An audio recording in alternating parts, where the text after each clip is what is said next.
Case को धमकी दे रहा है बे?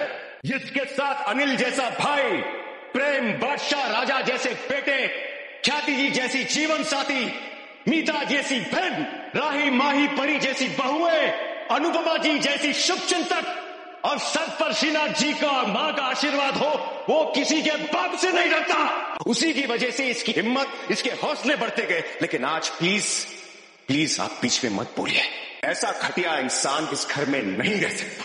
तेरी चमड़ी उधेड़ने का फर्ज प्रार्थना की दादी सास ने पूरा किया। छक्के मारने का हक प्रार्थना का बाप निभाएगा। তো সম্মানিত দর্শক মণ্ডলী, এটা ছিল আপনাদের পপুলারের একটি শো অনুপমা সিরিয়ালের 20 সেপ্টেম্বরের লেটেস্ট আপডেট। সো কেমন দেখলেন আপনারা অনুপমা সিরিয়ালের 20 সেপ্টেম্বরের লেটেস্ট আপডেট? এটা সম্পর্কে যদি কিছু বলার থাকে তাহলে অবশ্যই ভিডিওর কমেন্ট বক্সে লিখে যাবেন। যদি আমাদের চ্যানেলে ভিডিও ভালো লাগে তাহলে অবশ্যই আমাদের চ্যানেল সাবস্ক্রাইব করবেন।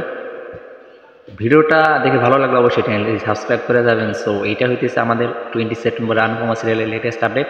নেক্সট আপডেটের জন্য ওয়েট করুন।